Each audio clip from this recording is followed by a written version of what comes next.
Hi, how are you today? We're almost to Friday, yay! Friday, yay, Friday, yay. Today I want to talk to you about one of the most common questions I get. I got it a couple times even just yesterday. And that is, when people are checking their free credit scores, maybe they're getting it from Credit Karma, maybe they're getting it from their bank, or Capital One has Credit Wise. But if you're doing the same activity every month, you're using your cards, you pay them off in full, you're not opening up any new accounts, you're not applying for credit, so there's no new inquiries, then why does your score keep changing? Why does it go up and go down and go up and go down? And it's kind of like, what did I do? What did I do wrong? My score just dropped 40 points. Well, most of us know that it's even though you're paying off a car loan or paying off a student loan, installment loans, when you pay them to zero, they fall out of the mix. Like the content on the credit report is the mix of things that are brought in to make up this credit score. So when the content changes, the score changes. So here's some big things that you'll see on why your score would change. For example, let's say you had a great positive account. I brought this up before, like Mervyn's, okay? If you had a Mervyn's account back in the day and it was positive, then when they closed, then the account is closed. As soon as you close an account, you close the credit card, whatever the case.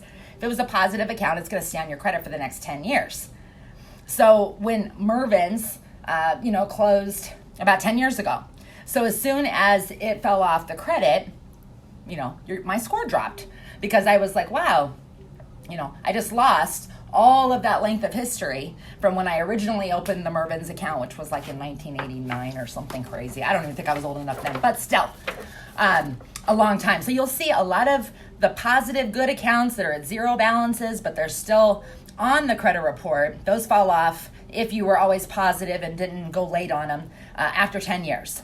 And then you lose all of that activity that account had on your credit. The biggest one, I think most people just it doesn't really totally connect with. Even if you pay your credit card off in full, you use it every month, you pay it off in full, you're never late. Some people think, I'll pay it off every Friday because I heard if you make 2 payments a month, it's going to help your credit. None of that is true, okay?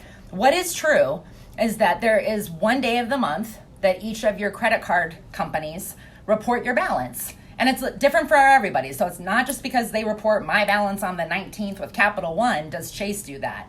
Or does Julie have hers reported on the 19th? It's all just individual. And you can always call the credit card company and say, what day of the month do you report my balance to the 3 credit bureaus? And then you put the reminder in your phone about 2 days before that as a reminder for you to go in and see what the balance is. Ideally, for the best credit score, you have 2 credit cards that report about a $20 balance. But what messes you up is, let's say, it's a smaller card so you don't care. Let's say you have an Amazon card that's a $500 limit. It's a small card. I hear that all the time. Oh, it's just a small card. It's not about what is available. What do you owe? Well, I pay it off in full every month. Again, if you pay it off in full every month, but the credit report shows that you owe $330 and the limit is $500, you're using too much of that credit card. They are reporting too much.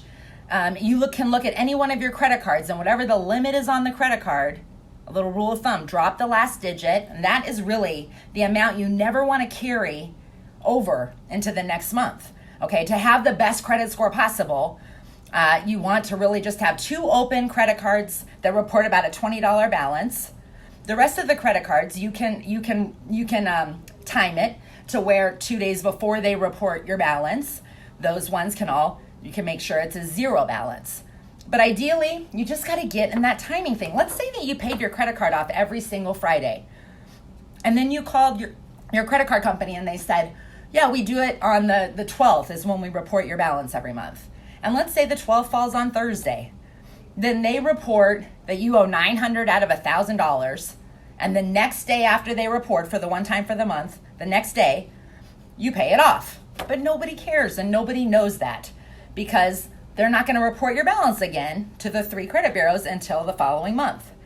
And the number that they report is almost half. I mean, it's about 35% of what your credit score is made up of. So when I say, if you focus on credit cards, I don't care if you have collections and charge-offs and just your credit's trash. Maybe you have nothing. Maybe you're just like, I don't even want to know. It's bad, Alyssa. Take a look at it, because you might be surprised. And then when you get into looking at it, you're going to start seeing, oh, I don't even have an open credit card. That's the majority of your problem. You got to go get a credit card open. And then, like I said, it's paying super attention to the day you're being graded on that credit card. You have to call and find out, or go on I can put something below to show you for how to find out what your credit score is on the day they report on Credit Karma. But you can always just call them. So that's one thing. Now the other thing is the variation of scores. If you're looking at your Credit Karma account, they give you a TransUnion and an Equifax Vantage score. And Vantage score is not a FICO score. Vantage score is FICO's competition that the 3 credit bureaus, they created to be in competition with FICO, and it didn't work out. All the free scores are usually called Vantage scores. We call them like FICO scores, right? Just because they're not the scores that are used when you buy a home, when you buy a car, the things that like big money. So you want to make sure you know, like I said, what bureau is reporting this score that I'm looking at, right? And then what version, if it's FICO or is it Vantage? And if it's FICO, is it a FICO 08 score? Is it a FICO 9 score? Those are used by some credit card companies, but like for a mortgage, we use the oldest version of FICO. We have to.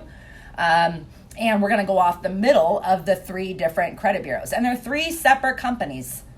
All the creditors that are listed on your credit report don't have to report to all 3 credit bureaus. So some might only report to 2. And that's why you see such a difference between the 3 scores. But it's going to really pay attention when you get the report, if you get a chance to look at it, look at each of your individual cards that are open credit cards, and look at what's the balance that was last updated, that was last reported by that credit card company, and look for that date updated, date reported.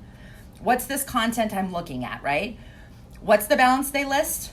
What was the limit on that card? The key to being high credit score and a low risk person for financing for a car, for home, for everything, is that they see that you have a couple relationships going on. One that's an installment loan, a home loan, a car loan, a student loan, an auto, maybe it's a savings account, but one installment loan that you pay on time monthly. Doesn't really matter what you owe, what your rate is, none of that. Just, are you paying it monthly? You told them you pay it monthly until the end of the term. Are you doing that? Okay. And then the other relationship they're looking at, and this one's on a monthly basis, is she had $500 available on her Amazon card. Was she in control? Did she spend 20? Or did she spend $350? Or did she spend $502, which is killer? And even if you did spend all of that, you could almost trick the system a little bit by making sure 2 days before they report that you pay it down to 20 before they report. And the rest of the month you can kind of use it any way you want. But the day they're grading you, the day they're reporting that balance that factors into that credit score, a third of it, you got to know that day. I hope that makes sense. I know I say $20 all the time and people go, I've never even heard that. Look, I'm not making stuff up. I have probably thousands of credit reports I've ran over the last 15 years. Most importantly, like the last 10 years of using this simulator that I'm always putting up online. But just to be able to show you like the actual impact. And for some reason, it doesn't matter what the limit is on the card, $20 is always that magic number. That if the person is got a 704 credit score and I'm trying to get them above 720, and every one of their credit cards has a zero balance, and I put in, well, what if they owe 20 on 1 or 2 of them? All of a sudden, now the score is 725 with those 2 having a tiny balance. So you can't look like you're just not playing the game. A lot of people see their score drop as soon as they pay off a credit card and close it. They see their score drop because that now all of the length of history that credit card had that was helping you in your score, about 15% of your score is based on that, and being able to monitor this relationship risk-wise. Now you've closed it, and it stays there kind of in the background, but it's not part of the score anymore. So I hope this information kind of helps. always look at the accounts on your credit report that show you're an authorized user. If that's the case, if you're not a joint debt holder, but you're an authorized user, maybe you got divorced and they got awarded the debts and you've never taken your name off the account to come off, and they started making a bunch of late payments like after you got divorced, it would still impact you. Even though they were awarded the debt, if you didn't come off the loan, it's still impacting you. So that if you're an authorized user, you can simply call up the company and say, take me off. And you don't have to pay the balance down to zero. You don't have to get permission from the person who added you as the authorized user. You just come off the loan. Same thing if you added somebody and you just want to take them off. You can just call up, take them off as an authorized user. So just be careful of that. All kinds of other good stuff. I don't know what else to tell you. I'm just working away.